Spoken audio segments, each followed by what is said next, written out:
Porque según el convenio de Montreal, ¿cuánto vale la vida de un pasajero? El retraso sería desde la hora prevista de llegada hasta la hora que realmente se llega. Es decir, ahí hasta la hora en que se abre la primera puerta. Otro modo distinto. Ellos, claro, van a intentar siempre pagar lo mínimo posible y ahorrarse pues todas las compensaciones que puedan, ¿no? Había una persona que tenía un perro que lo traía de Argentina y tal. La aerolínea no había puesto las condiciones concretas en la bodega y el perro pues llegó muerto, ¿no? Y las aerolíneas lo asumen como equipaje mayormente. En caso de pérdida de equipaje serían 21 días para formular la protesta y en el caso de rotura serían 7 días, a contar desde la fecha del vuelo.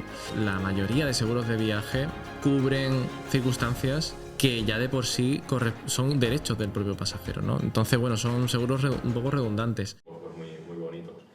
Sí.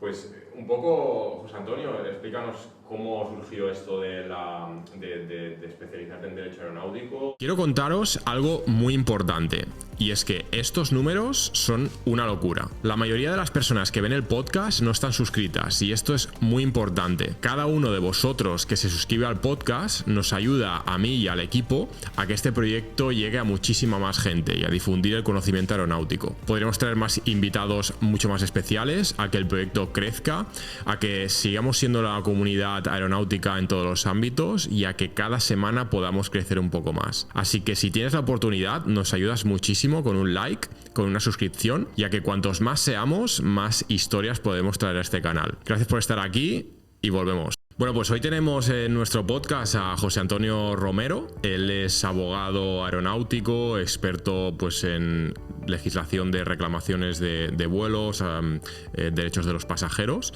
Así que buenos días, José Antonio. Buenos días, Eric. Gracias por la invitación al podcast. Bueno, yo tengo, pues me hace especial ilusión que vengas hoy, no solo porque pues es un tema súper interesante y que a mucha gente le puede interesar y que pueda aprender mucho, pero también porque ha sido alumno de nuestras formaciones de operaciones aeroportuarias y un poco ahí nos conocimos, ¿no? Sí, un curso muy interesante también. Eso es interesante porque al final pues se forman grupos y equipos pues muy bonitos. Un poco, José Antonio, explícanos cómo surgió esto de especializarte en Derecho Aeronáutico. Al final estudiaste Derecho y cómo fue que te derivaste a esto. Pues a ver, mi primer contacto con esta rama fue, yo, como dices, yo estudié Derecho, luego me especialicé en Derecho Internacional, hice un máster en Derecho Internacional en la Universidad de Valencia, y mi primer contacto con el mundo del derecho, de la abogacía, fue en un despacho, que nada tenía que ver, era derecho bancario, pero sí que estábamos en contacto con el derecho del consumidor, ¿no? El derecho de consumo. Después de esta experiencia, sí que, después de haber terminado también el máster de Derecho Internacional, a mí me apetecía algo más relacionado con la formación que había tenido, ¿no? En Derecho Internacional. Y a la vez, a mí me encanta viajar, a mí siempre me ha encantado conocer otras culturas, visitar otros países. Y una especialización que congrega, ¿no? ambos mundos, digamos, la rama del derecho internacional y este interés personal, es las reclamaciones aéreas, ¿no? En donde la normativa que se aplica es eminentemente internacional. Al final, estás en contacto con casos que son básicamente desplazamientos aéreos, normalmente son por viajes, ¿no? Por ocio o por otros motivos. Entonces, eso me llevó a acabar trabajando en Wins2Claim, que es una plataforma de reclamaciones aéreas como tantas otras que hay, y fue mi primera toma de contacto, ¿no? con este mundo. Aprendí bastante, luego ya pasé por otros despachos y acabé trabajando en Madrid en Pioneer Law, en un despacho ya trabajando del lado de las compañías aéreas, precisamente defendiéndolas de este tipo de reclamaciones, ¿no? de estas reclamaciones de pasajeros, y tanto por vía judicial como por vía administrativa. Y en esta experiencia ya pude profundizar mucho más. Aprendí más del lado de las compañías aéreas y fue donde más me formé y hasta el día de hoy que ya trabajo más por mi cuenta y llevo mis propios casos. Es interesante ese punto de vista porque al final hay que ver los dos puntos, ¿no? Tanto de la aerolínea como de los derechos del pasajero, porque al final no olvidemos que las aerolíneas también son unos negocios que tienen unos márgenes también bajos, ¿no? Al final hay que ver un poco ver esas dos partes, ¿no? Pero me gustaría empezar un poco por las bases, un poco del derecho, de lo que es, de lo que rige, ¿no? Que es al final el Convenio de Montreal o el Reglamento Europeo, ¿no? Un poco unas pinceladas. El marco normativo, sí. Sí, pues a ver, en este sentido hay dos grandes normas, ¿no? Que sobre todo a nosotros pues, nos interesa. Por un lado tenemos el Convenio de Montreal, como tú dices, de 1999. Este convenio ha sido ratificado por la gran mayoría de países del mundo. Casi todos los países lo han ratificado. Y por tanto es el marco general que va a regir la responsabilidad de las aerolíneas de cara al pasajero. Salvo que haya otra normativa que tenga prioridad, que en nuestro caso vendría a ser el Reglamento 261/2004 de la Unión Europea, ¿no? Entonces, bueno, el Convenio de Montreal, dado que el Reglamento 261 ha desplazado al Convenio de Montreal en lo que al ámbito europeo concierne, el Convenio de Montreal va a venir a regular la responsabilidad del transportista en las incidencias ocurridas con el equipaje facturado, pues pérdidas de equipaje, roturas y luego todo lo relacionado con retrasos de vuelo, cancelaciones de vuelo, pérdidas de vuelos de enlace, denegación de embarque por overbooking, todo esto vendría a estar regulado por el Reglamento 261. Vale, pero realmente da igual la aerolínea que tomemos que va a regirse por esto, es decir, porque a veces hoy en día que se viaja por todo el mundo. Ahí, bueno, entramos en terreno un poquito más técnico en cuanto al ámbito de aplicación del reglamento. Para que el reglamento aplique, se tienen que dar una serie de condiciones, ¿no? Entonces, estas condiciones se podrían resumir en que o bien el transportista sea comunitario, es decir, la aerolínea sea comunitaria, y ahí no tiene relevancia. De la Unión Europea te refieres. Efectivamente, vale. Que es una aerolínea europea. Entonces, en ese caso, nos daría igual de dónde partiese el vuelo. En el caso de que el transportista sea extracomunitario, pensemos en Turkish Airlines, American Airlines, en estos casos sería necesario que el origen del vuelo se encontrase dentro de la Unión Europea.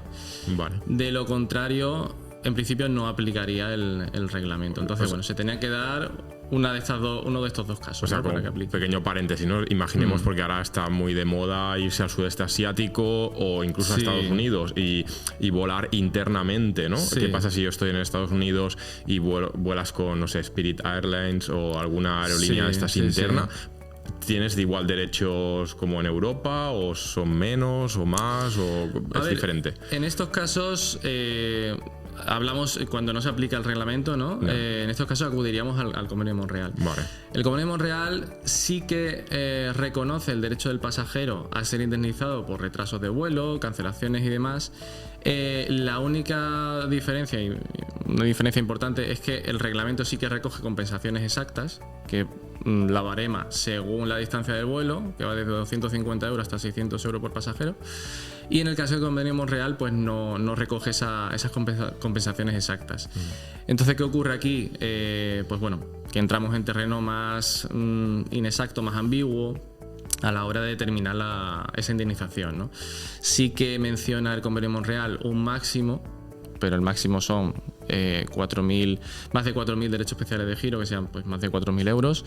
Y bueno, ese sería un límite, pero dentro de ese límite, entre 0 y 4.000 y pico euros, pues bueno, tendríamos bastante terreno, ¿no? Bueno, para que la gente nos entienda, ¿no? Que nos está viendo, el tema de derechos especiales de giro es como una moneda, especie de moneda que se usa. Es una divisa, digamos, que se usa en el sector aéreo como divisa internacional, y eso tiene un cambio, ¿no? Al final, de derechos especiales a euros, a todos los monedas. Efectivamente. Sí, es una divisa que, bueno, en su inicio lo crea el Fondo Monetario Internacional y, bueno, se utiliza por distintos convenios internacionales y es una divisa, pues bueno, que fluctúa como fluctúa el euro, el dólar, y que el cambio, pues bueno, va cambiando constantemente, ¿no? Pero bueno, más o menos fluctúa a razón de unos 1.000 derechos especiales de giro vendrían a ser 1.200 euros más o menos. Vale, sí, porque ahora iremos hablando también de derechos especiales de giro para que se entienda.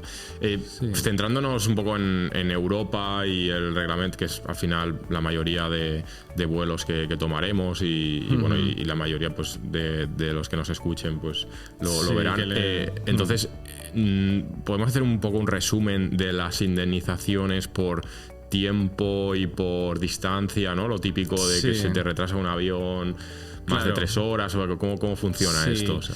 Pues a ver, en caso de retraso, sí, como tú dices, es a partir de 3 horas el tiempo de retraso a partir del cual los pasajeros tendrían derecho a compensación. Bueno, en un inicio habría que mencionar que la determinación de ese plazo de retraso, o sea, cuando acaba ese retraso, el Tribunal de Justicia de la Unión Europea nos dice que es cuando se abre la primera puerta del avión.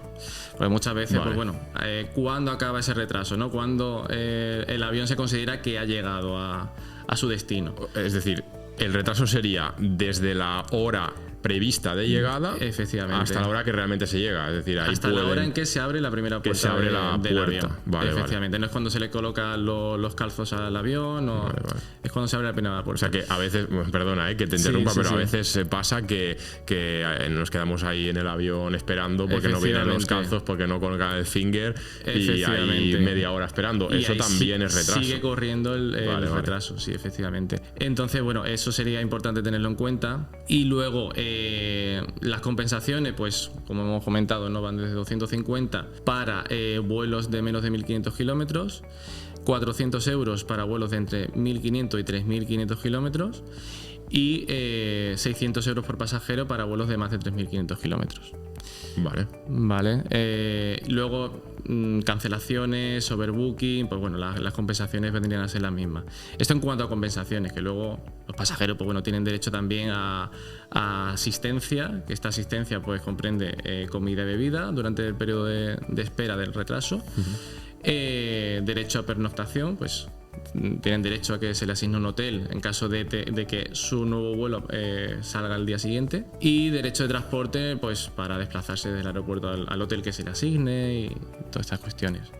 ¿Esto en caso de cancelación Esto en caso de cancelación, pero también en caso de retraso. Pensemos que hay veces que, bueno, hay aeropuertos que durante la noche cierran. Entonces, si el retraso se prolonga mucho, pues ya el vuelo o el pasajero es reasignado a un vuelo al día siguiente, que es lo más probable, y en esos casos, pues bueno, tendrá que pernoctar y pasar la noche en un hotel. Vale, porque nosotros igual, aunque aceptemos esos vales de comida típicos que dan y tal, no quiere decir que pierdas el derecho a... No. O sea, una cosa no quita la otra, digamos. En absoluto. Vale. No. De hecho, el pasajero, bueno, nosotros recomendamos encarecidamente que todos los gastos que se tenga por el retraso, cancelación, overbooking, que se guarden tickets de todos esos gastos o reservas de hotel. Si la aerolínea no te asigna un hotel, una habitación, y tú tienes que reservarlo por ti mismo, guarda la factura, guarda la reserva y posteriormente reclamarlo, porque es derecho del pasajero ser reembolsado, ¿no?, en todos esos costes. Claro. Normalmente, bueno, al final las aerolíneas siempre intentan pues no dar esa compensación y tal. No sé, tú te has encontrado con casos, o sea, los casos más típicos, ¿no?, que las aerolíneas ponen esas excusas o intentan como esconder un poco ese retraso. A ver, aquí la cuestión es que, bueno, las compañías aéreas lo ven de otro modo distinto. Ellos, claro, van a intentar siempre pagar lo mínimo posible y ahorrarse pues todas las compensaciones que puedan, ¿no? A ver, en cuanto a excusas típicas, pues bueno, las más típicas yo creo que son el tema del clima. La cancelación o retraso se ha debido a mal tiempo, ¿vale? Otra muy típica es deficiencias técnicas de la aeronave, cuando esto en la gran mayoría de situaciones no va a suponer que la aerolínea se exima de tener que compensar. En este sentido tenemos que tener en cuenta que la aerolínea no tiene obligación de pagar compensación cuando la incidencia aérea se debe a una circunstancia extraordinaria. ¿Vale? Lo que se entiende por circunstancia extraordinaria, el propio reglamento en el considerando 14 lo menciona un poco por encima, menciona algunas circunstancias que se podrían considerar extraordinarias, pero no lo detalla en profundidad. Entonces, bueno, ha sido la jurisprudencia europea la que caso por caso ha ido desarrollando qué se considera en cada caso, ¿no? Porque se dan muchísimas, hay una probabilidad muy grande de pues mal tiempo, impactos de aves, congelación de las alas de la aeronave, congestión del espacio aéreo, restricciones del tráfico aéreo. Claro. Bueno, yo es que al final, por experiencia, ¿no? Lo que cuando tienes un retraso siempre te dicen no es por causas ajenas a la aerolínea, sí, y ya está. sí, ya. Entonces ahí ya es donde tienes que luchar y tienes que ver, que luego veremos un poco las formas de reclamarlo, ¿no? Pero realmente pongamos un ejemplo típico de...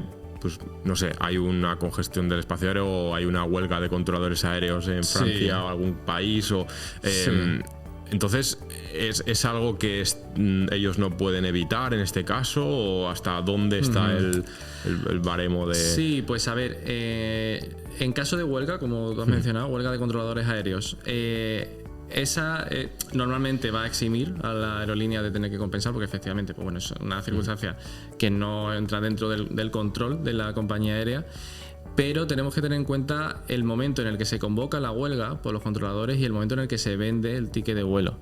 Si el momento en el que se vende el ticket de vuelo es posterior al momento de convocación de la huelga, la aerolínea tiene que compensar igualmente, porque ya era conocedora o podía ser conocedora de que había convocado una huelga, ¿no? Que afectaría a la operativa de sus vuelos.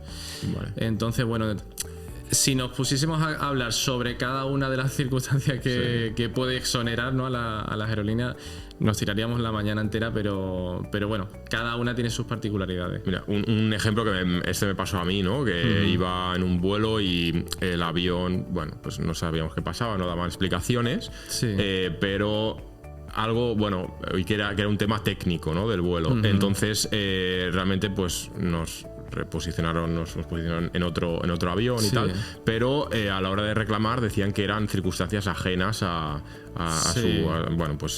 su actividad, ¿no? Entonces, claro, realmente ese tema técnico, ¿cómo demuestras? O sea, claro, es que al final no te dan datos, no sabes, o sea, al final como pasajero puedes ejercer tus derechos si no sabes exactamente.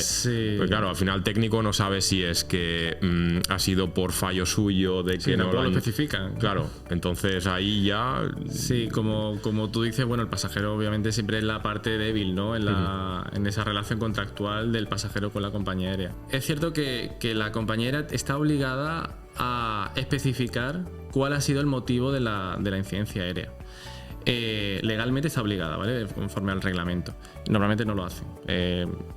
Simplemente lo justifican en circunstancias ajenas fuera de nuestro poder y ya está, ¿no?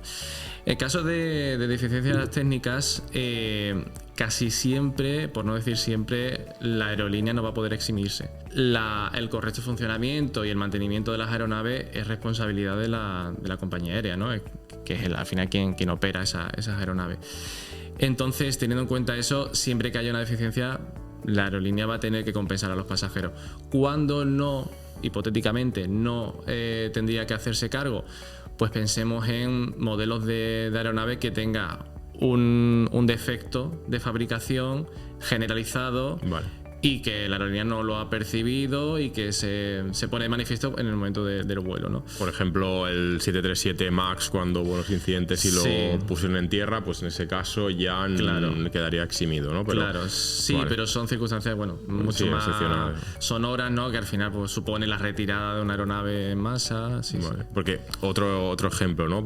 Por dar ejemplos, imaginemos que la tripulación, al final hay un mínimo de tripulación en el avión y bueno, pues el piloto por lo que sea no llega, está enfermo, lo que sea, y no lo pueden cambiar por otro y hacer una sustitución a tiempo. Eso ahí ya sería cosa de la aerolínea o no, porque al final la aerolínea dice, bueno, eso no es cosa mía porque se ha puesto enfermo el piloto, ¿no? Pero ahí ya... Precisamente esa es una cuestión controvertida, porque, a ver, según la jurisprudencia del TJUE, no exime a la aerolínea, es decir, tienen que compensar igualmente, porque, bueno, según considera el TJUE, la aerolínea tiene que prever que esto pueda suceder y tener... El TJUE te refieres al Tribunal de Justicia de la Unión Europea, sí. Que la aerolínea tendría que prever que pueda esto ocurrir y tener personal de suplente. Esto llegó a verse, de hecho se pronunciaron sobre un caso que bueno, fue como consecuencia de la muerte del piloto. el piloto muere poco antes de la operativa del vuelo, la aerolínea no tiene cómo suplir ese puesto y el vuelo se cancela. Y en este caso el TJUE se pronuncia al respecto y dice que la aerolínea pues tenía que haber previsto esta situación. Claro, a mi modo de ver, que por mucho que sea protectora de los derechos de los pasajeros, me parece que a veces sobrepasa un poquito, ¿no? Y bueno, no se pueden prever todas las situaciones. Pero bueno, esto es lo que considera el TJUE. Entonces, enfermedad del piloto, la mayoría de veces la aerolínea va a tener que compensar también. Vale.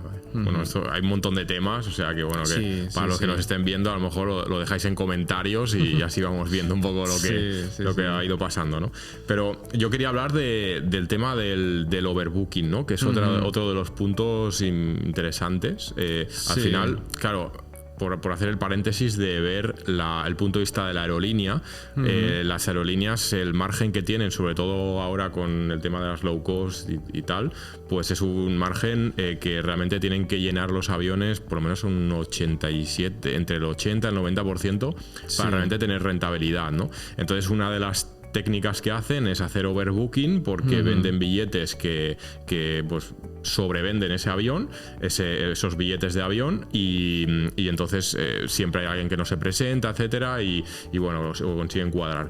Pero ¿qué pasa cuando sobrevenden todos esos billetes y pues bueno, pues hay más gente que quiere entrar en el avión de las plazas que hay, ¿no? Claro. ¿Qué pasa? ¿Te quedas fuera y qué? Sí, a ver, el problema del overbook es cuando sobrevenden billetes y se presenta todo el mundo, ¿no?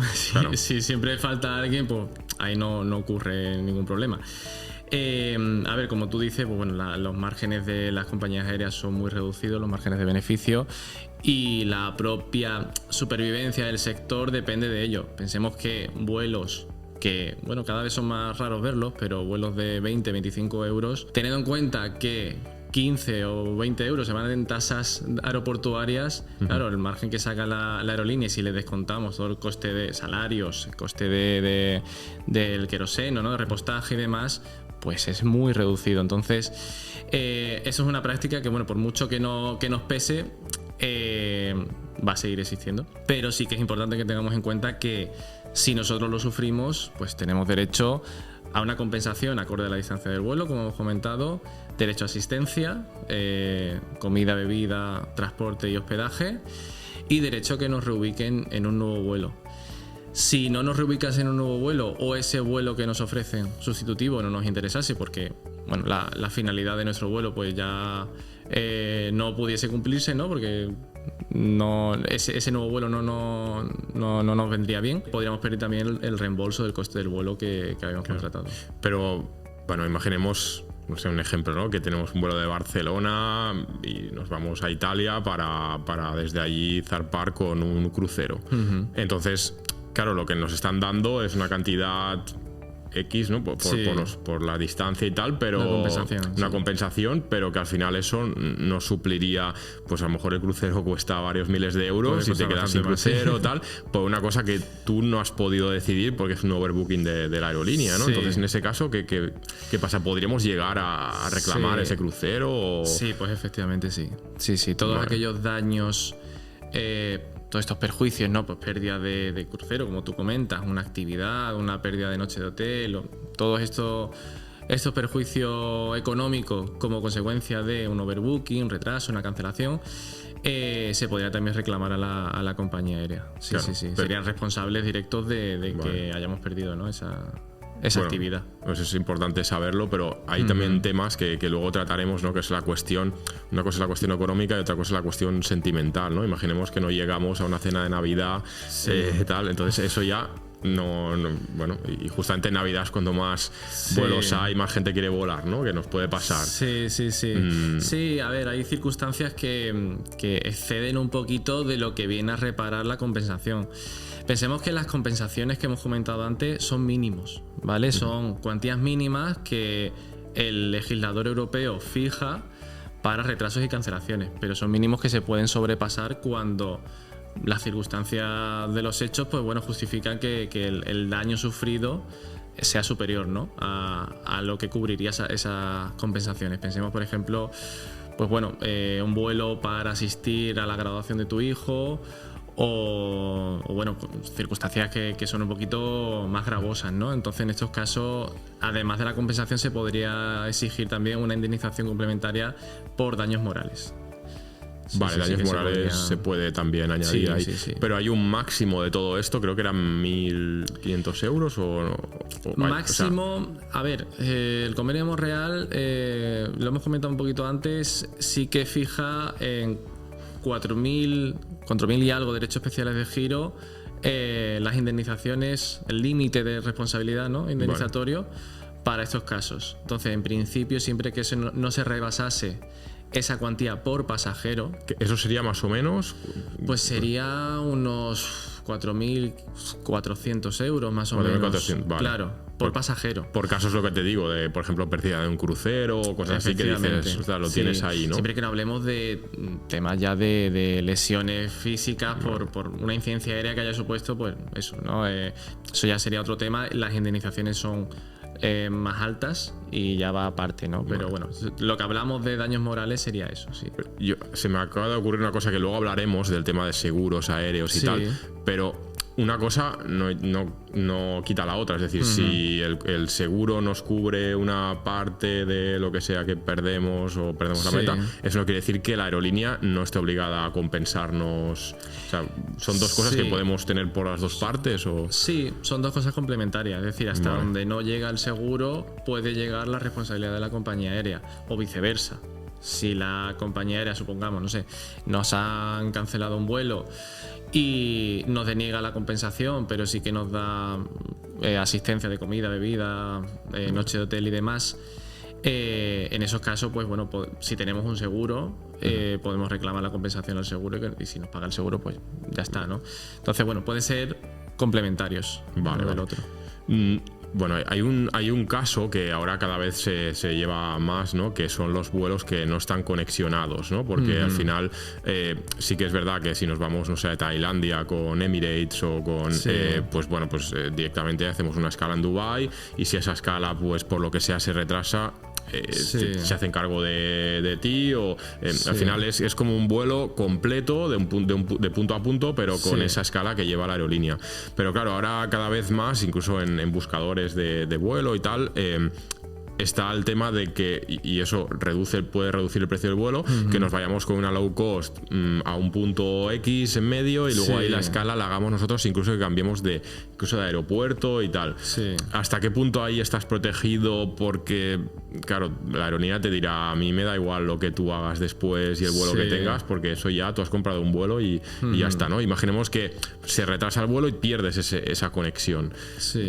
¿Ahí qué podemos hacer? Sí, pues a ver, es el caso típico de las low cost, ¿no? Como tú dices. Esto es una cosa que pasa a mucha gente cuando va a reservar su vuelo, lo busca en Skyscanner, lo busca en eDreams, lo busca en plataformas que al final, claro, como tú dices, te ofrece un precio más reducido, pero la conexión entre los vuelos te lo está dando la agencia online.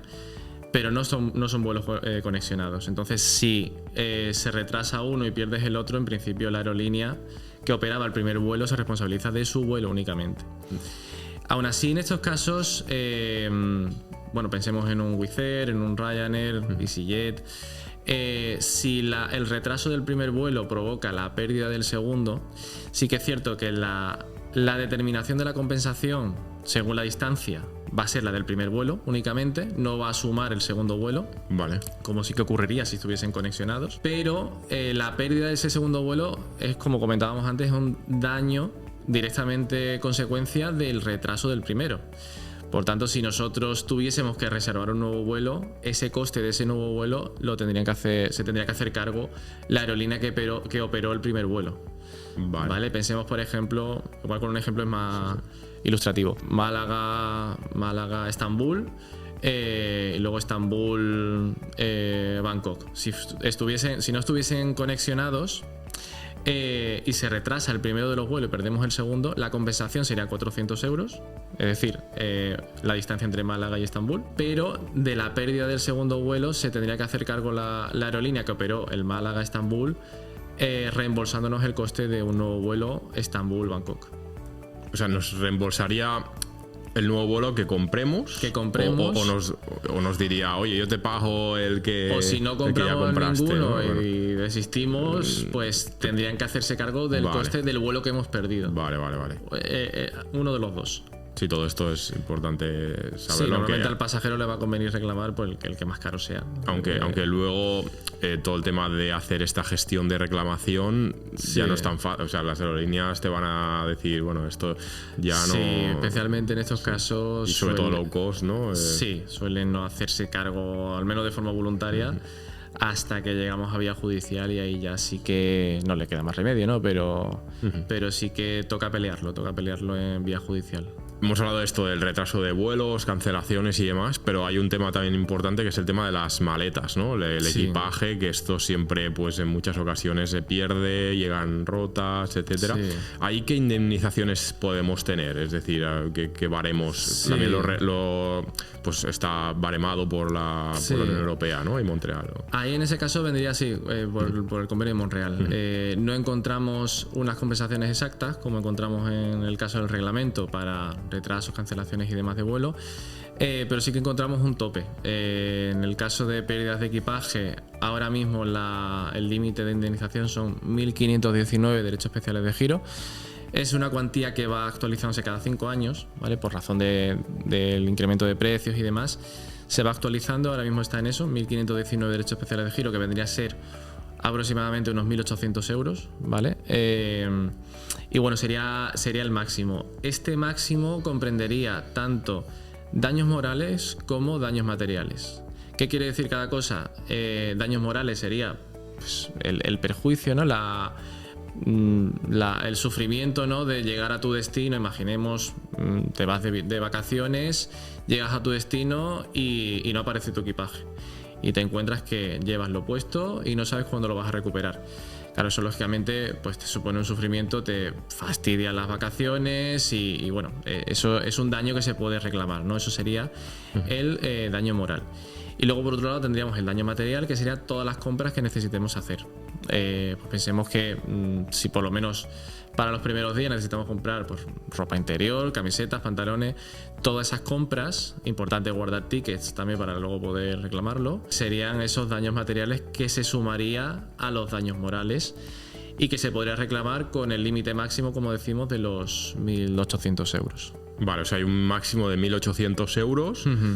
¿Y normalmente siempre llega a ese máximo o es...? Porque claro, de los daños morales es un poco difícil, ¿no? de justificar, entonces... Sí, es difícil de cuantificar.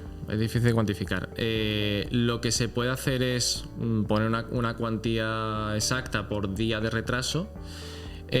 Nosotros reclamamos 90 euros por día de retraso en la entrega del equipaje como daños morales y luego aparte los daños materiales que serían las compras. Vale. Todo ello pues con el máximo de los 1.800 euros. O sea, esto es importante entenderlo, es decir, depende de cuándo te entrega la maleta. Si la maleta te llega al siguiente día porque se han equivocado de vuelo o que sea, quedaría ahí y digamos que máximo 21 días, ¿no? Hasta que te... Sí, el convenio de Montreal, bueno, habla de forma un poco por encima, pero habla de la responsabilidad del transportista por la pérdida del equipaje durante 21 días. Entonces, si para 21 días correspondería en principio la cuantía máxima de indemnización, nosotros lo que hacemos es una prorrata. Pues si 21 días son 1.800, pues un día o 2 días pues son X, ¿no? Entonces se prorratea y sería la compensación, la indemnización que exigiríamos como daños morales, precisamente por la dificultad, ¿no? De poder cuantificar estos daños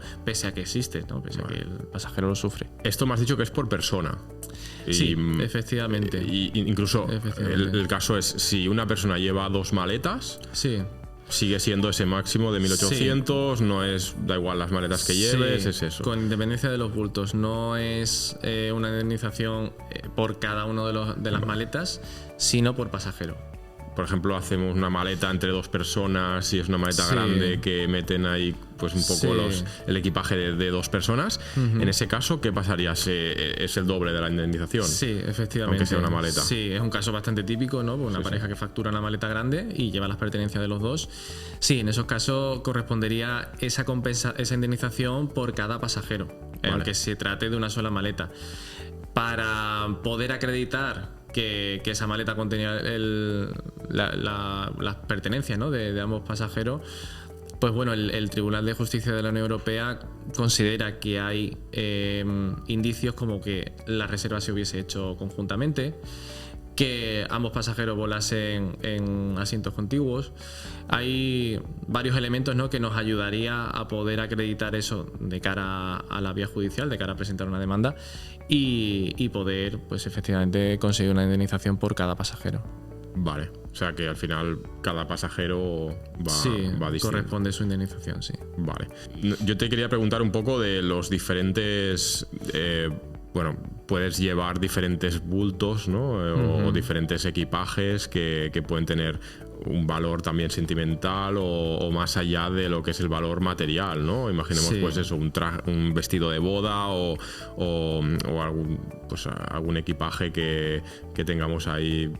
Sí, algo importante. Entonces, el coste sea... Eso también son 1.800 euros máximo, da igual el... Sí, a ver, hay hasta 3 circunstancias en las que se podrá superar ese límite, ¿vale? Una de ellas es declaración especial de valor. Si nosotros facturamos una maleta en la que contenemos, pues bueno, pensemos un portátil, una cámara fotográfica muy cara, o sea, que el valor del contenido del equipaje supere con creces los 1.800 euros, nosotros aconsejamos hacer una declaración especial de valor.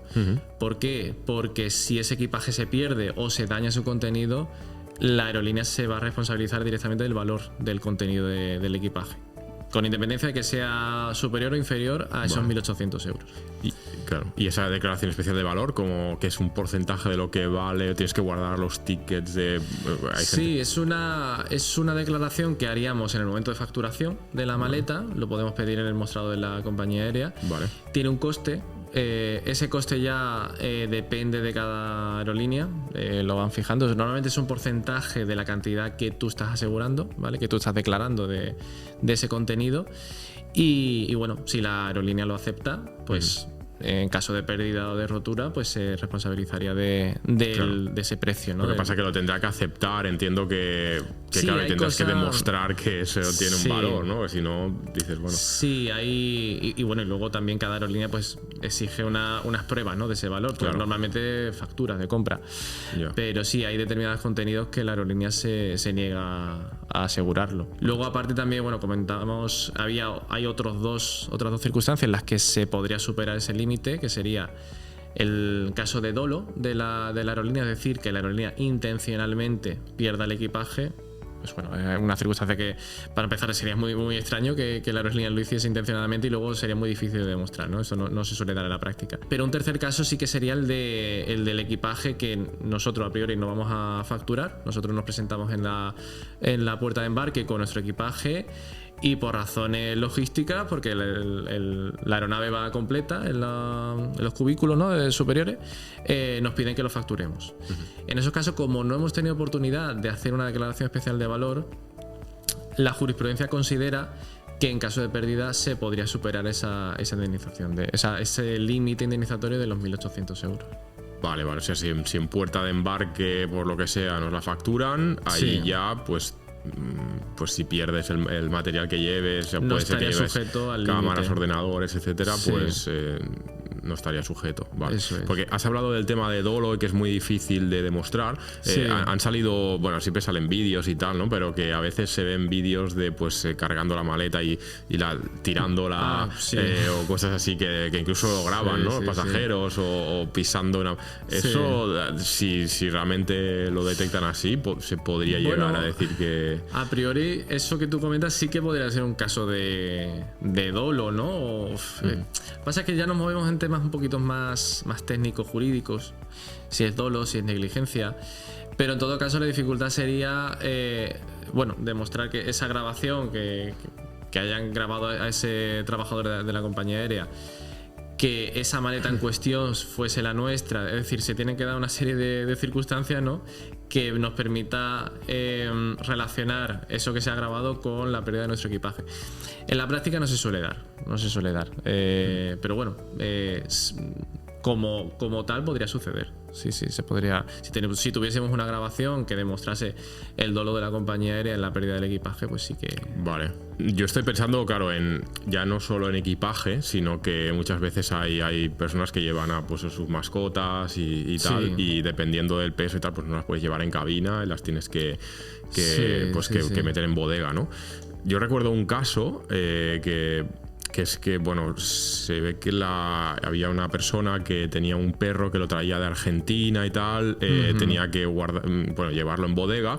Entonces resulta que, claro, en bodega las condiciones de la bodega tienen que estar climatizada, tiene que estar presurizada, etcétera. Entonces resulta que vino de un vuelo largo y cuando llegó ese vuelo, pues resulta que la aerolínea no había puesto las condiciones concretas en la bodega y el perro pues llegó muerto, ¿no? Y entonces, claro, al final hay un valor sentimental. Un perro pues no es una carga ni una maleta, ¿no? Y recuerdo que ese caso se llevó pues un poco pues a los tribunales y tal, y que por la normativa pues le acabaron pagando por derechos especiales de giro a kilos de carne, ¿no? O sea, no sé si eran como 20 euros el kilo o algo así, y que al final pues le dieron, no sé, 100 o 200 euros por el perro, que al final lo pagaron como si fuera material o carne y tal. Eso realmente, ¿hasta qué punto en una aerolínea se considera que un animal es porque al final no es una carga, sino que es a veces pues bueno, claro, es algo como de la familia, ¿no? Entonces sí, efectivamente, aquí entramos en un terreno bastante complicado precisamente porque no hay nada legislado al respecto. El convenio Montreal, que tendría que ser la normativa que a nivel internacional regulase esto, no hace ninguna mención de animales vivos. Solamente se refiere, como tú dices, a carga y a equipajes y bueno, y derechos de los pasajeros, ¿no? Pero claro, deja una laguna legal en cuanto al transporte de animales vivos. ¿Qué tratamiento tiene que recibir esos animales en caso de incumplimiento del contrato? Pues bueno, no hace falta que nos vayamos a casos de muerte de animales. Hay animales que llegan pues con señales de haber sufrido, con daños, con lesiones, animales que se escapan, en fin, los casos son muy variados. En estos casos que han llegado a los tribunales, aunque no sean muchos, pero sí que nos da un poco una referencia de cómo se lo están tomando, las aerolíneas lo asumen como equipaje mayormente. Quitando el caso que tú me comentas, hay excepciones, pero normalmente lo toman como equipaje. Un perro que forma parte de nuestra familia, que embarcamos en bodega, pues no es lo mismo que una maleta llena de ropa.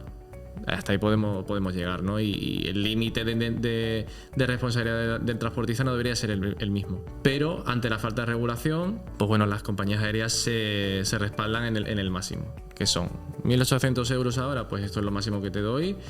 Y se acabó.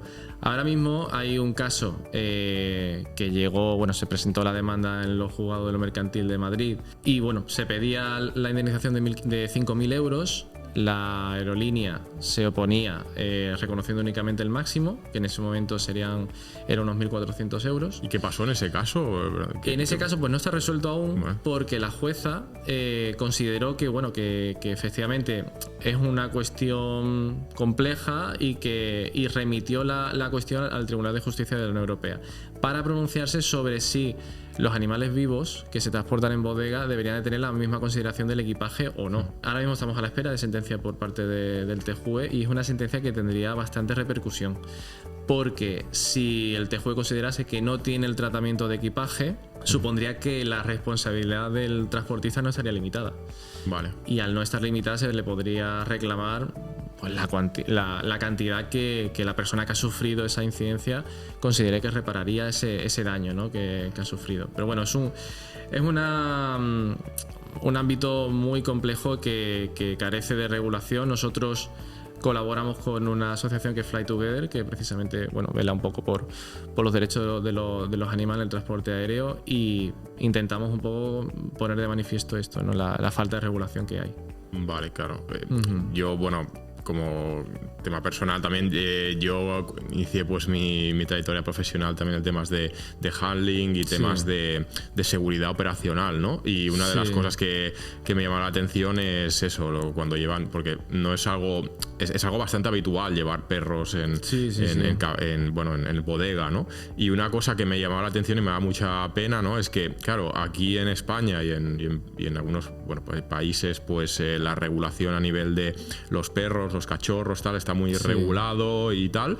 Y entonces lo que hacían es un poco para saltarse esa regulación, pues compraban animales muy pequeños, cachorros, pues muy, y los compraban en otros países, lo llevaban a la bodega. Y recuerdo pues casos de ver, pues a lo mejor la mitad no llegaban, ¿no? Y es, bueno, daba mucha pena porque al final esa falta de regulación y de aprovechar esos vacíos un poco legales en estos casos, pues al final estamos tratando con animales que son seres vivos y al final no es una carga, ¿no? Sí, también tenemos que tener en cuenta que, bueno, al final es decisión de la aerolínea querer transportar o no de animales vivos, ¿no? Entonces, bueno, hay aerolíneas que lo ven muy complicado y dicen, mira, yo prefiero no entrar en este terreno. Lo restringen al máximo las condiciones de transporte de animales, de forma que prácticamente no se puede transportar animales con esa aerolínea y se quitan de problemas. Pero bueno, en mi opinión, pues bueno, sí que debería ser un derecho del pasajero poder volar con sus animales si lo necesita y que sea en condiciones, ¿no? O sea, de momento no hay se está a la espera, ¿no? Porque había un caso también, ¿no? Creo que era en Madrid, que se escapó un perro, ¿no? Del avión, que no lo... Esto ocurrió, bueno, puede ser, porque casos hay muchos, pero esto fue precisamente lo que ocurrió en el caso este que llegó a los tribunales de lo mercantil de Madrid. Fue el caso de Mona, que se escapó hasta en 2 ocasiones de la bodega. Antes de despegar el avión, se escapó, la localizaron, la volvieron a embarcar y se les volvió a escapar y ya nunca más apareció. Entonces, bueno, son circunstancias que pasan y que es importante tener claro qué marco va a regular, ¿no? La responsabilidad de la aerolínea en estos casos. Bueno, pues estaremos atentos a la resolución, a ver qué tal y a ver si pues crea esa jurisprudencia, ¿no? Efectivamente. Un tema también que está muy de moda ahora para el tema de, ahora que hablamos de los animales y tal, son los animales de apoyo emocional, ¿no? ¿Tú puedes decir que es un perro de apoyo emocional y que lo lleves contigo en cabina? ¿O cómo funciona esto? Sí, a ver, es también un terreno pantanoso porque los animales de apoyo emocional tienen que estar certificados, ¿vale? Entonces hay entidades que se encargan de la certificación de estos animales y bueno, se prevé para casos en los que, bueno, pasajeros que tengan ansiedad, tengan algún problemas psicológicos, que ese animal le suponga sentirse mejor, ¿no? Durante el vuelo y demás. En principio, pues bueno, la finalidad es muy loable, ¿no? Es cumplir un objetivo, pero hay veces que, bueno, hay personas que intentan pasar como animales de apoyo emocional, pues animales que no pueden viajar en cabina, y se presentan pues cuestiones un poquito controvertidas, ¿no? Entonces, bueno, en principio no hay problema si el animal cuadra con una serie de dimensiones y demás que puede viajar en cabina, pues no hay problema. Pero bueno, de todas formas, como te digo, es un terreno que no está muy legislado, por no decir que no está en absoluto legislado, salvo algunas directrices de la IATA que da una serie de ideas, ¿no? De cómo debería de gestionarse por parte de las aerolíneas todo este tema, pero poco más, no hay mucho más. Veremos en un futuro cómo acaba. Cómo se desarrolla. Bueno, yo quería hablar un poco de todas, un poco el procedimiento, ¿no? De reclamar, qué tenemos que guardar, los plazos que tenemos que tener, ¿no? Sí. Hay unas declaraciones, por ejemplo, si la maleta no nos llega o se pierde, etcétera. Hay unos documentos que tenemos que pedir en el aeropuerto cuando llegamos. Sí, todo eso, ¿cómo funciona? ¿Qué tenemos que hacer? ¿Qué pasos tenemos que hacer? Sí, pues, a ver, en el caso de incidencias de vuelo, de retrasos, cancelaciones, overbooking, el paso principal es guardar las máximas pruebas que podamos de la incidencia y de los gastos que hayamos tenido. Y bueno, el paso principal sería reclamar directamente a la aerolínea. En la mayoría de ocasiones la aerolínea se va a negar. Hay veces que voluntariamente compensan y sin problema. Pensemos que las aerolíneas tienen un presupuesto fijo que destinan año a año a compensaciones. Si entras dentro de ese presupuesto no, pues ya depende de la suerte que tengas, ¿no? En el momento que sufras la incidencia. Como suele ser habitual, no te compensan voluntariamente la aerolínea, pues ya tendrías varios mecanismos para reclamarlo. Uno de ellos sería AESA. AESA tiene a disposición de los pasajeros mecanismos de reclamaciones que entran dentro de su ámbito. Pero bueno, AESA tenemos que tener en cuenta que es una agencia que su objetivo principal no son las reclamaciones de pasajeros. Entonces, bueno, dado que son circunstancias muy típicas que suceden día a día, están bastante saturados, ¿vale? Entonces los tiempos de resolución son muy altos y bueno, hay que tener eso en cuenta, ¿no? Yo tengo que decir que a mí esa me ha servido bastante, ¿eh? Sí. O sea, sí que es verdad que tardan, Sí, pero No, al final cumplen su función. Al final es una palanca como para la aerolínea, porque si no, al final no te toma en serio, ¿no? Sí, y al final sí. como al final está regulado con AESA, Efectivamente, pues efectivamente. Pero bueno, junto con AESA pues tendríamos los organismos de consumo, la típica oficina del consumidor, ¿no? Donde podríamos poner también la reclamación, o ya directamente irte a reclamarlo con especialistas, ¿no? Si pues clientes que nos vienen a nosotros, muchos de ellos ya han intentado reclamar por su cuenta, la aerolínea ha puesto trabas o directamente no le ha contestado y ya entramos en juego nosotros. Intentamos esa reclamación extrajudicial. Y en caso de no recibir respuesta o recibir también excusas, pues bueno, ya iríamos a la vía judicial interponiendo demanda, que al final suele ser el medio más efectivo para conseguir la compensación. O sea, al final, claro, una persona que no se quiera complicar y tal, cuando acude a vosotros, es un porcentaje, es a éxito, ¿no? Un poco también, ¿no? ¿Cómo funcionáis? Efectivamente. Nosotros cobramos un porcentaje sobre la cantidad total conseguida. En caso de no conseguir nada, pues no cobraríamos nada. Y bueno, junto con esto, pues por no dejar de comentar el tema de equipaje, que es un poquito más especial.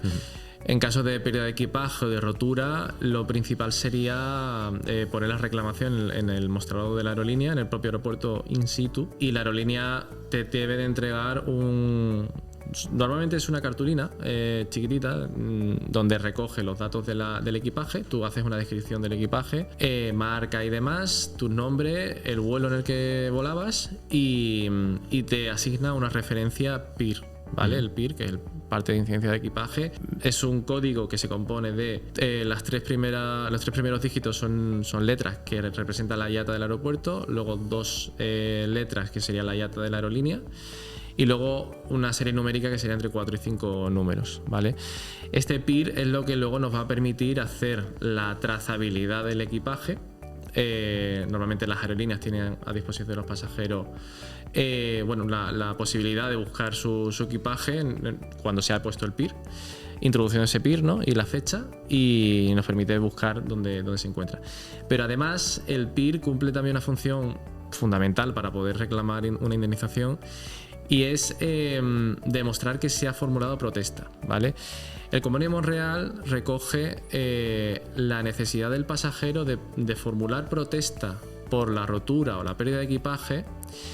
En caso de pérdida de equipaje serían 21 días para formular la protesta, y en el caso de rotura serían 7 días, a contar desde la fecha del vuelo.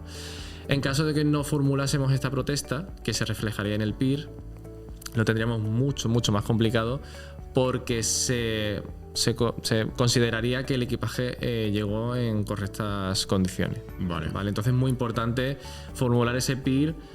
Nosotros aconsejamos antes de salir del aeropuerto, porque así ya lo tienes hecho, pero en todo caso dentro de los 21 días siguientes en caso de pérdida de equipaje, 7 días en caso de rotura. Vale, entiendo que si por lo que sea no te acuerdas de hacerlo al salir, o ha sido un vuelo largo y no lo haces, entiendo que se puede hacer online. Normalmente las aerolíneas sí, las principales, Iberia por ejemplo lo permite hacer online, sí, las principales lo permiten hacer online. Pero bueno, por si acaso, pues mejor te vas del aeropuerto con la queja, la protesta ya formulada, y ya eso que llevas hecho. Pues claro, tú que llevas este tema de reclamaciones y tal, ¿qué es lo más habitual que te encuentras de fallos de los pasajeros que no hayan tomado algún documento o algo? Porque sí que yo sé que cuando le pides una reclamación a la aerolínea, te pide una lista de documentos y no, dame la foto del tal y la tarjeta de embarque del otro vuelo. Entonces, claro, no sé hasta qué punto todo eso... a ver, yo creo que las aerolíneas exigen más de lo necesario, más de lo estrictamente necesario, porque realmente, bueno, que te pidan la tarjeta de embarque cuando ellos saben de sobra quién ha reservado sus vuelos, pues me parece un poco inútil, ¿no? Pero bueno, lo más importante, pues bueno, como decimos, formular el PIR es fundamental, guardar tickets de los gastos que haya tenido. En caso de rotura de equipaje, que se haga foto de esas roturas, porque luego la aerolínea lo podría intentar defender en el sentido de que esos desperfectos pues no afectaba a la usabilidad del equipaje. En fin, en esos casos, traer fotografía de los desperfectos nos puede ayudar, ¿no? Y bueno, en todo caso también es importante remarcar el periodo que tienen los pasajeros para poder reclamar. En el caso de equipaje serían 2 años desde la fecha del vuelo, y en el caso de incidencias de retrasos, cancelaciones y demás serían 5 años desde la fecha del vuelo.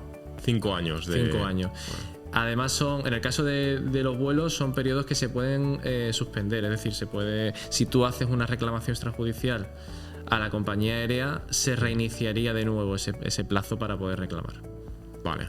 Bueno, está bien saber que hay un plazo pues bastante amplio, bastante incluso considerable, sí. Quizá hay gente que nos está viendo que dice hace 3 años y pues todavía están a tiempo, ¿no? Efectivamente. De hacerlo. Sí. Bueno, hay casos, ¿no? Porque a mí me gustaría saber un poco el tema de los seguros de viaje, porque siempre te los intentan incluso vender en las aerolíneas, compras el vuelo y te dicen, ¿quieres añadir el seguro? O bueno, sobre todo, pues eso está muy extendido, ¿no? Y a nivel de seguros, sobre todo, ya no seguros de salud, ¿no? En viaje, que eso va por otro lado, sino seguros eso de pérdida, de cancelación de vuelo, todo el tema que te venden las propias aerolíneas.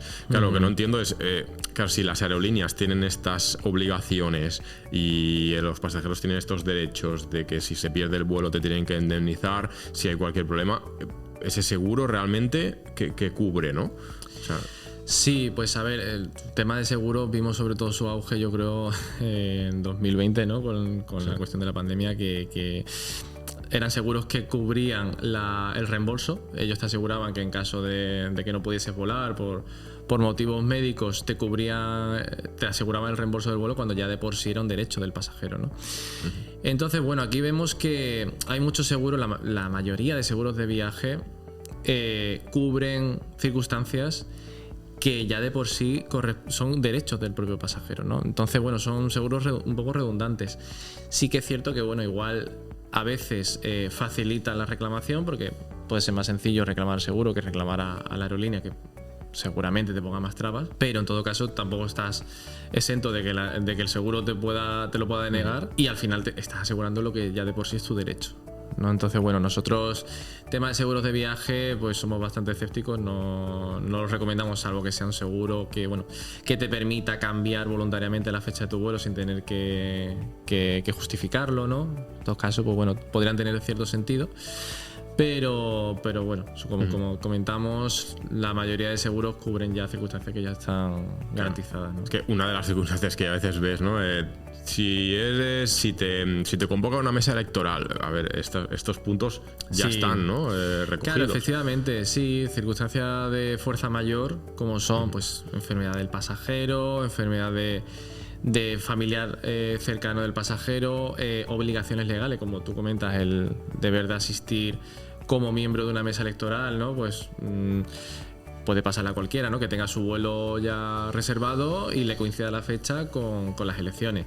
En fin, son circunstancias que, aunque el vuelo opere con normalidad, que podríamos pensar, bueno, la aerolínea ha cumplido, ¿no? Con su obligación, que es fletar el avión, poner a disposición del pasajero su asiento y que pueda volar, pero claro, circunstancias de fuerza mayor pues justifica que el pasajero pueda reclamar el reembolso del coste de su vuelo.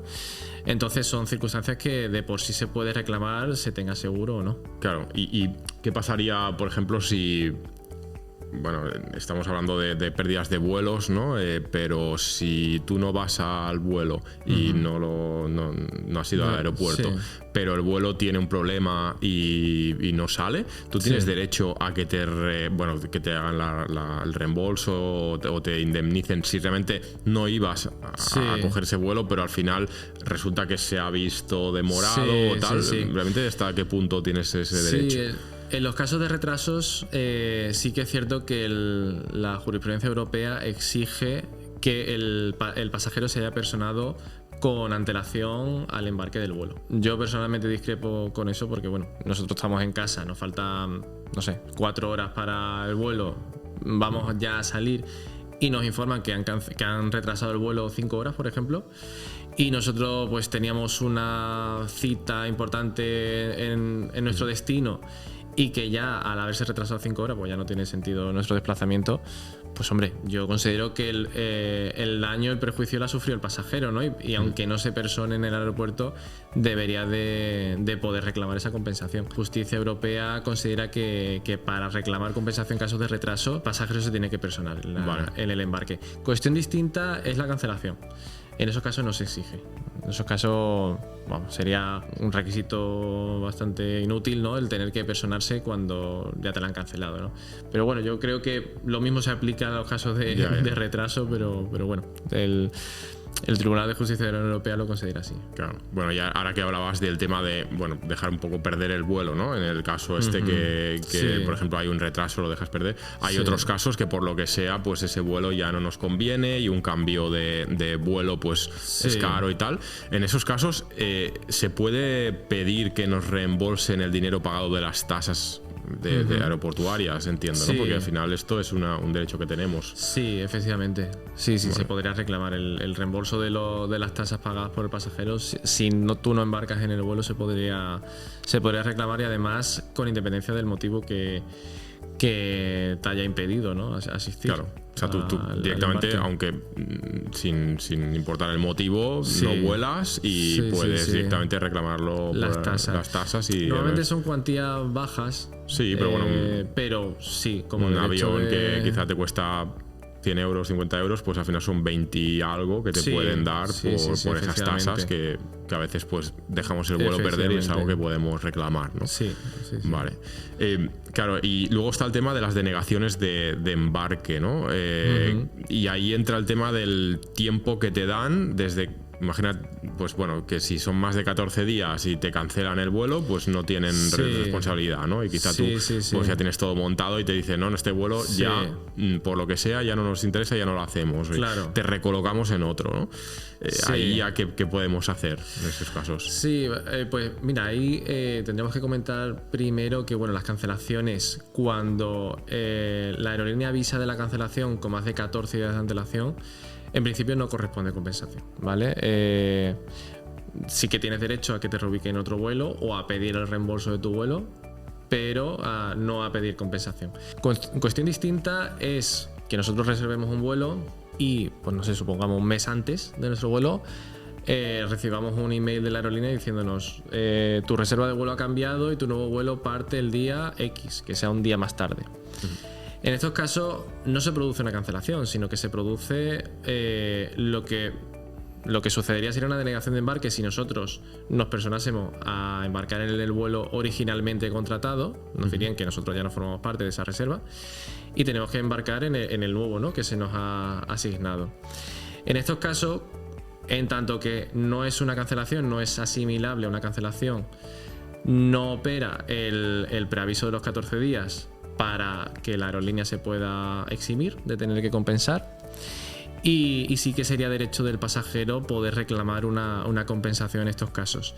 Así lo ha reconocido la jurisprudencia europea. Básicamente considera que exigir al pasajero tener que personarse para que se le sea denegado el embarque, pues sería un requisito superfluo y que por tanto con el mero cambio de la reserva, la mera reubicación en un nuevo vuelo, tendría derecho a reclamar esa compensación, por mucho que haya pasado como hace 14 días de antelación. Claro, todos estos temas que comentas, claro, poca gente lo sabe, y porque las aerolíneas al final lo que te dicen, no, tú no tienes derecho, tú no puedes intentar ni tirar de eso, ¿no? Esta casuística en particular, esto no viene recogido en el reglamento, esto es una construcción de la jurisprudencia europea, y que en su momento sí que se hizo público en varios medios, pero ya está, no se ha puesto mucho más de manifiesto, y lógicamente las aerolíneas en estos casos no te lo van no te van a compensar voluntariamente. Bueno, no te lo van a poner fácil en ese caso, ¿no? No te va a tocar llegar a la vía judicial, presentar demanda y que sea un juez el que les condene en estos casos al pago. Porque tú, que has estado un poco en todas estas partes de tanto, ¿crees que hay aerolíneas que son más reticentes a eso, o incluso lo que comentabas, ¿no? Que hay como un budget, como una parte del presupuesto destinado a este tipo de reclamaciones? ¿Hay aerolíneas que te lo pongan más difícil y que sean más...? Sí, efectivamente no todas son iguales, y las aerolíneas low cost normalmente pues son un poquito más complicadas de reclamar, en el sentido de que bueno, la reclamación directa contra la aerolínea casi nunca tiene efecto. Te toca ir a la vía judicial, pese a que muchas veces tú presentas la demanda, la aerolínea recibe la demanda y directamente se pone en contacto contigo para llegar a un acuerdo. Es decir, que realmente sí que reconocen, ¿no?, el deber de compensar en esos casos, pero bueno, lo intentan retrasar todo lo posible hasta llegar a la vía judicial, porque si por el camino muchos pasajeros desisten pues, y es una cantidad que se ahorran. Y estos acuerdos porque me ha pasado también, ¿no?, que te intentan decir, te doy la mitad, y entonces si aceptas dices, bueno, pues eso pasa mucho, ¿no? Sí. A ver, sí que eso pasa sobre todo, yo creo, cuando el pasajero reclama por sí mismo a la aerolínea. Vale. Que hay veces que igual te corresponde 250 euros de compensación y te dice, mira, te doy 125 euros en un bono para gastar en vuelos en mi compañía. Pues obviamente eso no es la compensación que recoge la normativa europea.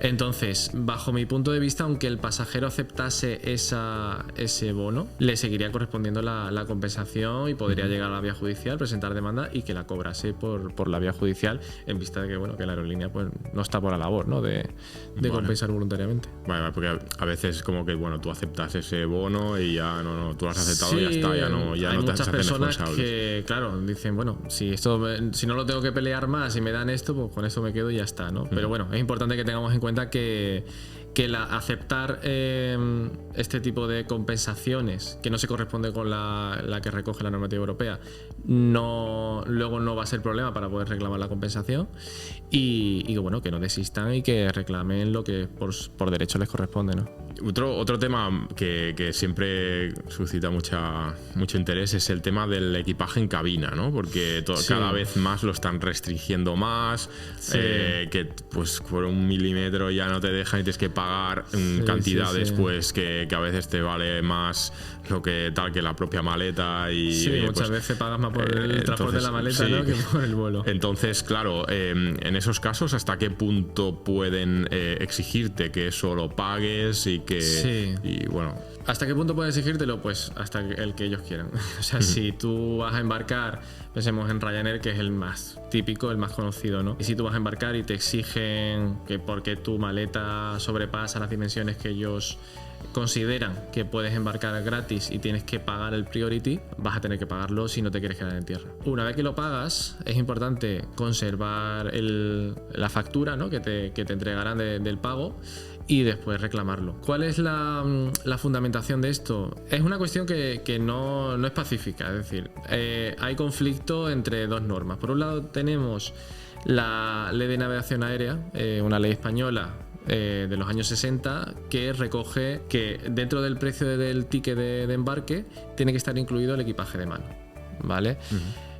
Por otro lado tenemos una sentencia también del TJUE que reconoce que dentro del precio de la tarjeta del embarque, ¿no?, debe de encontrarse todo aquel equipaje que responda a la finalidad del vuelo, ¿vale? Siempre que se puede llevar en equipaje de mano, conjugando por un lado la normativa española y por otro lado esta sentencia del TJUE, pues parece que está claro, ¿no? Pero sin embargo luego sí que existe un reglamento europeo de flexibilización de las tarifas aéreas y que, bueno, parece que en principio entra en conflicto y reconoce el derecho de las aerolíneas a fijar sus propios precios, ¿no?, para el transporte del equipaje de mano. Claro, lo que pasa es que siempre es como que parece un poco arbitrario. O sea, ahora te pongo un equipaje más pequeño, ahora te lo bajo 10 centímetros. Sí, efectivamente. Entonces, claro, eso es una locura, aparte también porque cada aerolínea tiene sus dimensiones y no te puedes comprar una maleta para cada una, ¿no? Entonces, claro, desde nuestro punto de vista lo consideramos una cláusula abusiva. Igual que abusiva la cláusula de no-show, pues nosotros consideramos que es abusivo, ¿no? El tener que pagar por llevar tu equipaje de mano en cabina. Las aerolíneas se escudan en que si todos los pasajeros llevasen una maleta de mano, no cabrían todas en el hueco superior de los asientos. Bueno, pues la que nos quepan, llévala en bodega como hacen las compañías de bandera.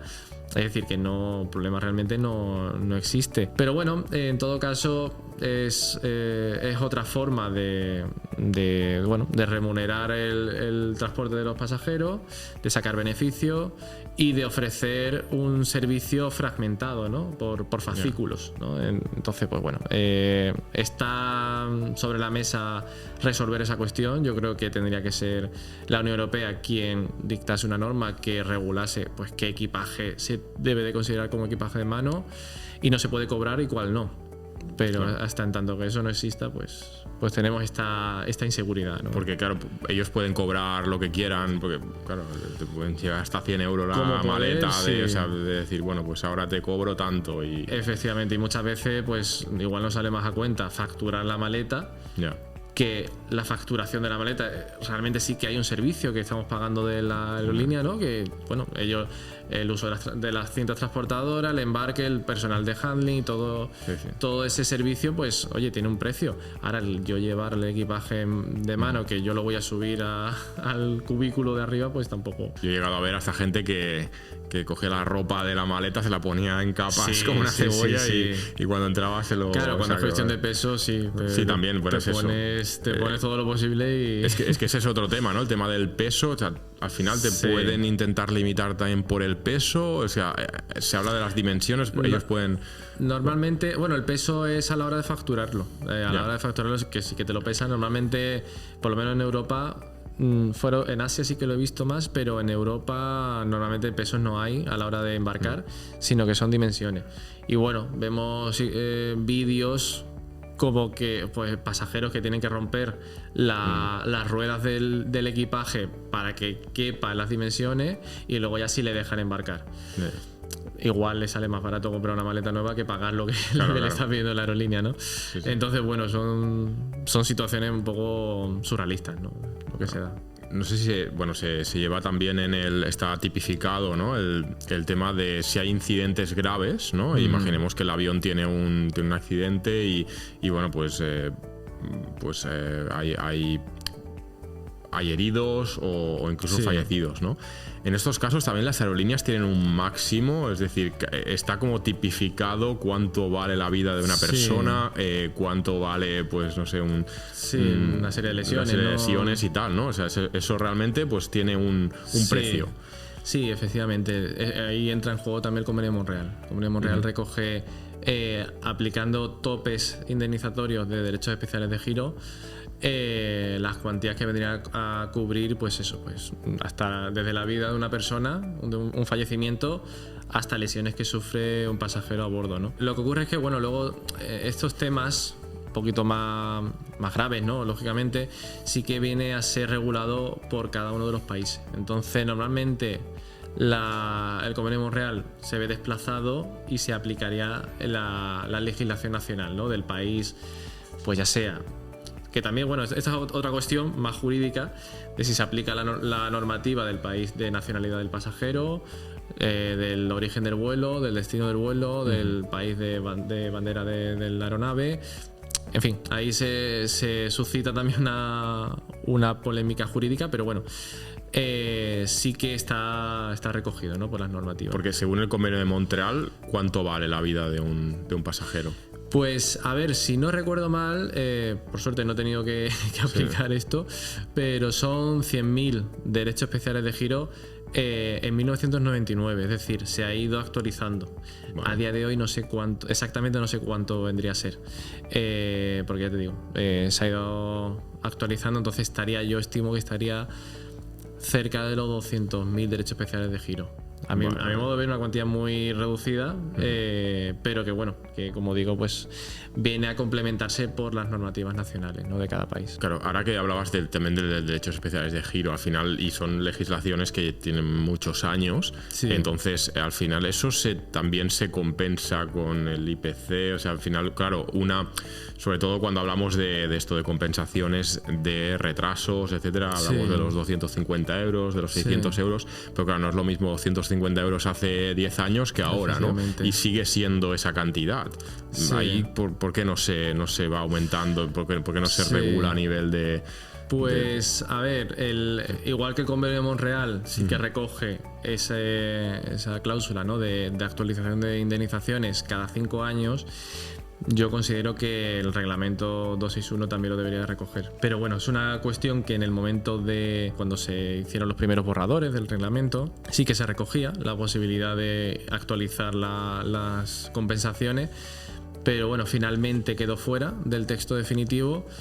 Y no se hace mención en el propio reglamento. Legalmente ahora mismo no podríamos pedir esa actualización, ¿vale?, de esas compensaciones. Lo hemos intentado, pero no se ha conseguido.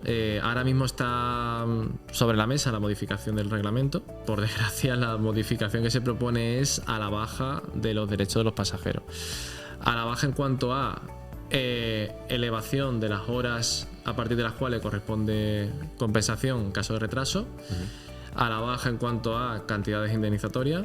Y esto se ha propuesto para aprobar el 261, un nuevo reglamento, digamos. Una modificación del reglamento. A ver, a priori lo propuso Polonia como presidente del Consejo de Europa.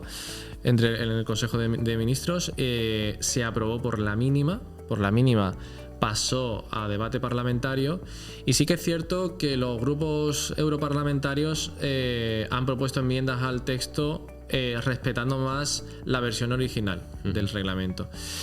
Entonces, bueno, no sabemos a ciencia cierta, no te sabría decir qué va a pasar con esta cuestión, pero yo me inclinaría más por decir que se va a mantener el texto más bien como está ahora mismo. No se va a mejorar, pero bueno, espero que tampoco se empeore demasiado, porque...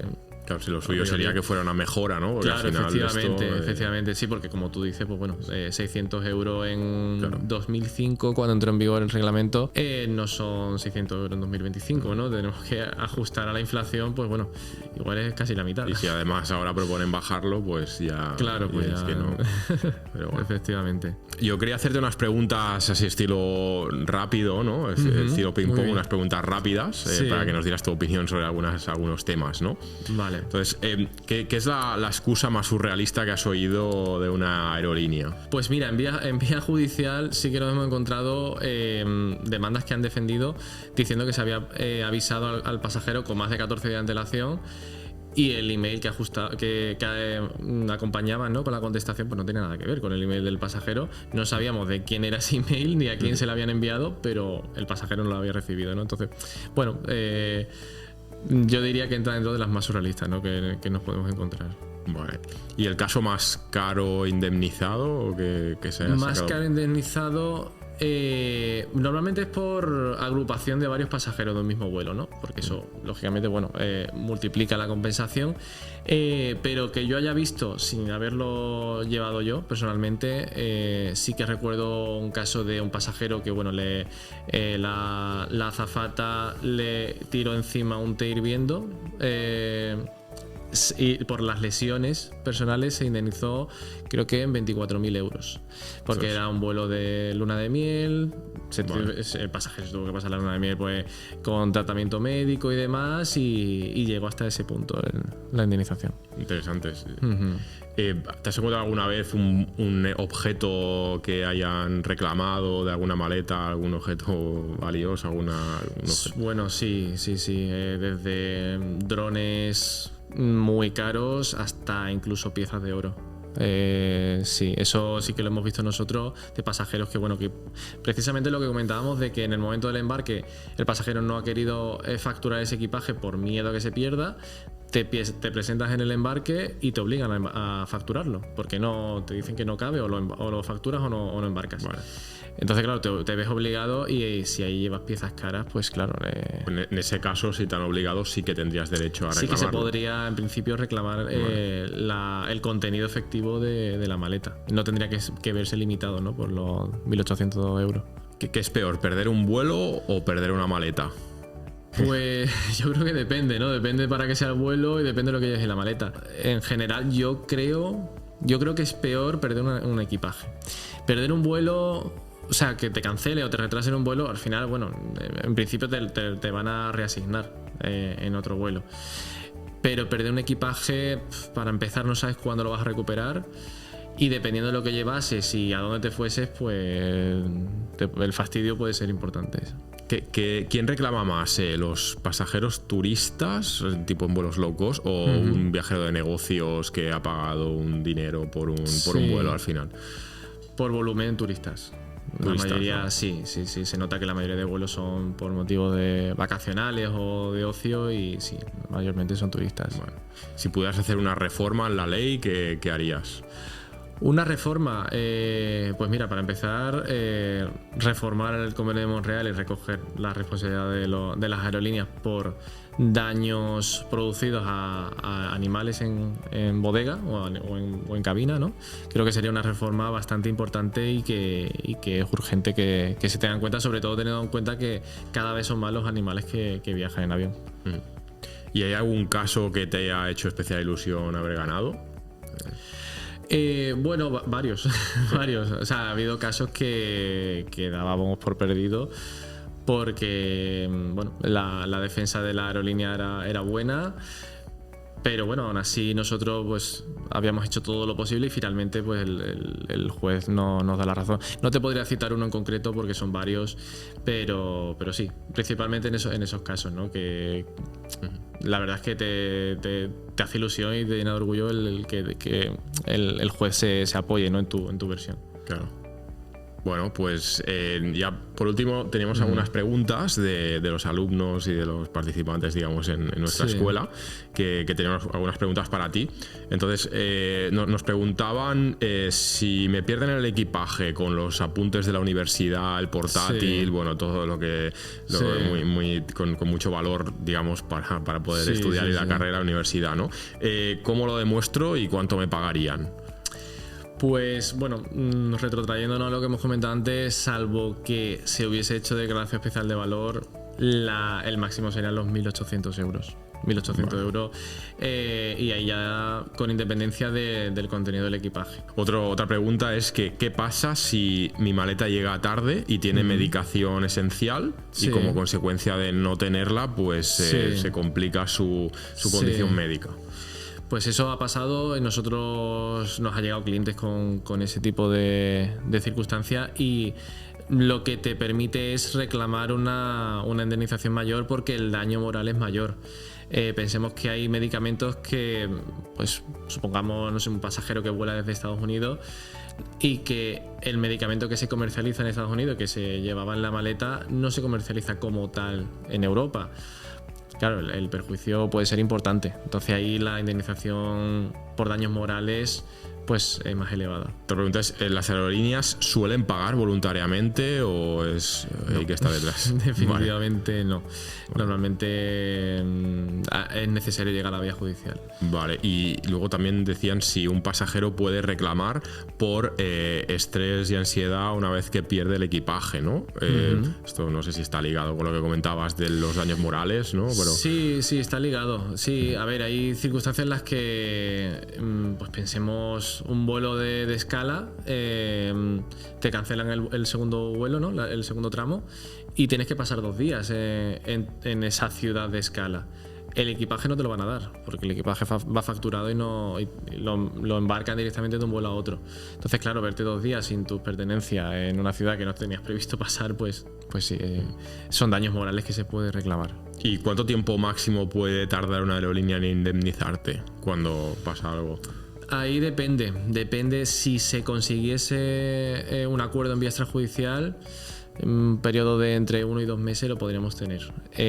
Si fuese necesario presentar demanda, ahí ya no depende de nosotros ni de la aerolínea, depende de los juzgados, depende de la agilidad con la que tramiten cada procedimiento. Aquí ya, bueno, cada juzgado es un mundo, cada ciudad tiene un colapso judicial distinto, pero hablaríamos de forma aproximada de entre 6 y 9 meses normalmente. 6 y 9 meses, Sí, vale. sí. Bueno. Y si una aerolínea quiebra, ¿qué pasa con las reclamaciones que tiene pendientes? Sí, pues bueno, eso lo vimos por ejemplo en el caso de Alitalia. En principio, el derecho de compensación del pasajero es un crédito que corresponde al pasajero y se puede comunicar a la administración concursal, ¿vale? En el momento que quiebra una aerolínea entra en concurso de acreedores y bueno, el pasajero vendría a ser un acreedor más y podría comunicar su crédito. Lo que ocurre es que si una aerolínea quiebra, normalmente por falta de pago, ¿no? Por imposibilidad de pago, y el último que va a cobrar es el pasajero. Entonces, la realidad es que no va a cobrar. Entiendo que primero tiene que cobrar los trabajadores. Eso ya por orden de importancia del crédito, ¿no? De privilegio del crédito. Y la importancia del crédito en este caso de un pasajero que reclama es. Vale. ¿Qué documentación mínima debería guardar un pasajero cuando le pase alguna cosa, que pierda una maleta o pierda un vuelo, etcétera? Sí, pues como mínimo las tarjetas de embarque. En el caso de equipaje, el PIR, muy importante, y luego todos los tickets de los gastos. A grandes rasgos diría eso, lo más importante. Bueno, José Antonio, hemos aprendido un montón de cosas. Hemos visto todo el tema de maletas, indemnizaciones, retrasos, cancelaciones. Sí, yo creo que lo hemos tocado todo. Hemos tocado todo. Sí. Bueno, al final, pues lo que hemos comentado, ¿no? Si cosas que os hayan pasado, pues lo ponéis en comentarios y entre todos, pues vamos a ir viendo temas. Y nada, muchísimas gracias por estar con nosotros y explicarnos todos estos temas tan interesantes. Sí. Muchas gracias a vosotros. Muchas gracias. Gracias.